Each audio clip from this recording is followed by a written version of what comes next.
શાયખા જીઆઈડીસીમાં વધુ એક બેદરકારી સામે આવી। શ્રી સિદ્ધિવિનાયક કંપનીના કામદારો દ્વારા કંપની બહાર કેમિકલયુક્ત પ્લાસ્ટિક પ્લેટનું ધોવાણ કરાતું નજરે પડ્યું।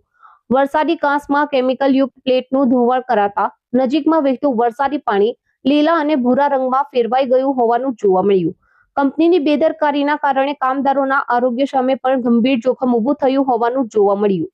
ધોવાણ દરમિયાન કામદારોના શરીર અને કપડા પર કેમિકલના લીલા રંગના દાગ જોવા મળ્યા, જે સુરક્ષા વ્યવસ્થાઓ અંગે ગંભીર સવાલો ઉભા કરે છે। જો કેમિકલયુક્ત પાણી વરસાદી કાંસ મારફતે આસપાસના વિસ્તારમાં ફેલાય તો પર્યાવરણ તેમજ માનવ આરોગ્ય પર તેની ગંભીર અસર પડી શકે છે।